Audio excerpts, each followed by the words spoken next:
Hello everyone, my self Amit Chaturvedi and I welcome all of you in versatile brains. दोस्तों, जो IAS IPS success stories की जो series चल रही है उसमें बहुत सारे वीडियोस हम ऑलरेडी डिस्कस कर चुके हैं। अगर आपने वो वीडियोस नहीं देखे हैं तो प्लेलिस्ट में जाइए, उन वीडियोस को भी देखिए। ये उसी वीडियो सीरीज का अगला वीडियो है।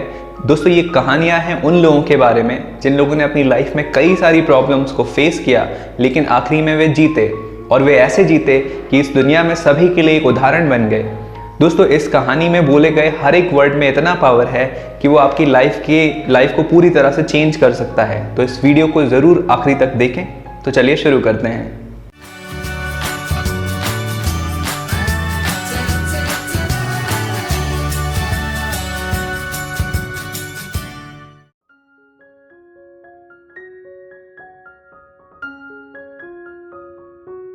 दोस्तों, आपने सुना होगा कि बहुत से ऐसे कैंडिडेट्स हैं जो नौकरी के साथ किसी कंपटीशन एग्जाम की तैयारी कर रहे हैं। ये कैंडिडेट्स कड़ी मेहनत से दो जगहों पर संतुलन साधकर सफलता की सीढ़ी पर चढ़ते हैं।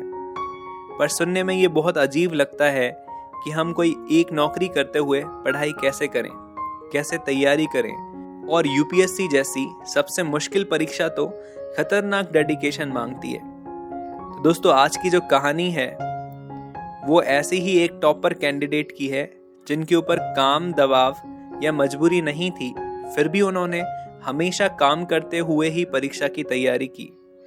दोस्तों, ये कहानी है IAS नंदिनी महाराज की, जिन्होंने फुल फोकस, कम पढ़ाई और स्मार्ट स्ट्रेटजी से IAS ऑफिसर बनने का सपना पूरा किया।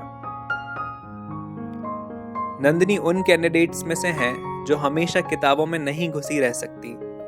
इसके उल्टे वे मानती हैं कि भले दिन रात किताबों में ना डूबे रहें, पर जितना पढ़ें अच्छे से और दिल लगाकर पढ़ें। इसी मंत्र के साथ नंदिनी ने परीक्षा की तैयारी की, जॉब किया और अपनी हॉबी डांसिंग को भी पूरा समय दिया। इस प्रकार के स्केड्यूल के साथ भी दूसरे प्रयास में उनका चयन हो गया। एक इंटरव्यू में नंदिनी ने परीक्षा की तैयारी के विषय में खुलकर बात की। उन्होंने कैंडिडेट्स को अपनी स्ट्रेटेजी के जरिए एजुकेटर जॉब के साथ UPSC की तैयारी के भी टिप्स दिए। नंदिनी डिसिप्लिन फॉलो करने वाली इंसान रही हैं। उनके माता पिता दोनों ही ब्यूरोक्रेट्स हैं। शायद इसलिए नंदिनी को अनुशासित माहौल में जीने की आदत थी। वो स्कूल टाइम से ही ब्राइट स्टूडेंट रही हैं। 12वीं के बाद नंदिनी ने दिल्ली के Shri Ram college of commerce से BA ऑनर्स हिस्ट्री में डिग्री ली। इसके बाद PG के लिए वे UK चली गईं और अप्लाइड ह्यूमन राइट्स में MA किया। नंदिनी को डांसिंग और बच्चों को पढ़ाने का बहुत शौक था। अपने करियर के किसी भी मोड़ पर नंदिनी ने इन दोनों कामों को कभी नहीं छोड़ा। वे मानती हैं कि दिमाग को फ्रेश रखने के लिए हर कैंडिडेट को थोड़ा समय अपनी हॉबीज को देना चाहिए। नंदिनी चाहे इंडिया में रहीं, चाहे विदेश में, उन्होंने पूल डांसिंग और बच्चों को पढ़ाने का काम कभी बंद नहीं किया। उनके टीचिंग के लगाव को तो इस बात से ही समझा जा सकता है कि PG के बाद उन्होंने कोचिंग में हिस्ट्री पढ़ाने का जिम्मा ले लिया और UPSC में अपना ऑप्शनल हिस्ट्री को ही चुना। इस प्रकार जब वे दूसरे कैंडिडेट्स को हिस्ट्री पढ़ाती थीं तो उनका खुद का रिवीजन भी हो जाता था।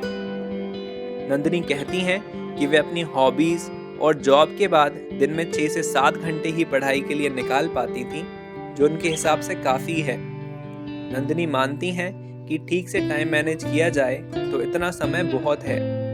सबसे पहले नंदिनी सिलेबस देखने और उसी के हिसाब से किताबें चुनने को सलाह देती हैं। वे कहती हैं, टॉपिक्स के बारे में पता करने के 2 ही तरीके हैं, या तो सिलेबस देखें या फिर पिछले साल के प्रश्न पत्र हल करें। इससे भी आपको विभिन्न टॉपिक्स और उनसे कैसे प्रश्न पूछे जाते हैं यह पता चलता है।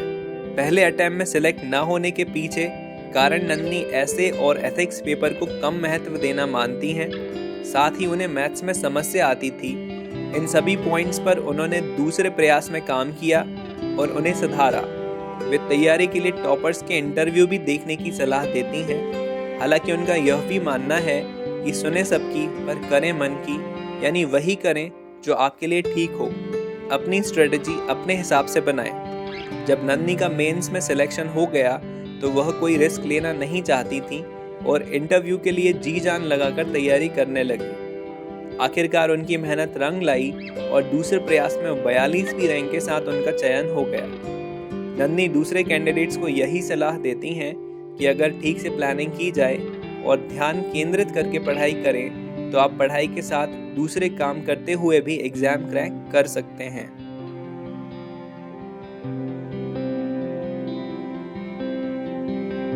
आई होप कि ये वीडियो आपको पसंद आया होगा, आपने इस स्टोरी से काफ़ी कुछ सीखा होगा और ये स्टोरी में बोली गई सारी चीज़ें आपको कहीं ना कहीं अपने करियर में और अपनी लाइफ में हेल्प करेंगी।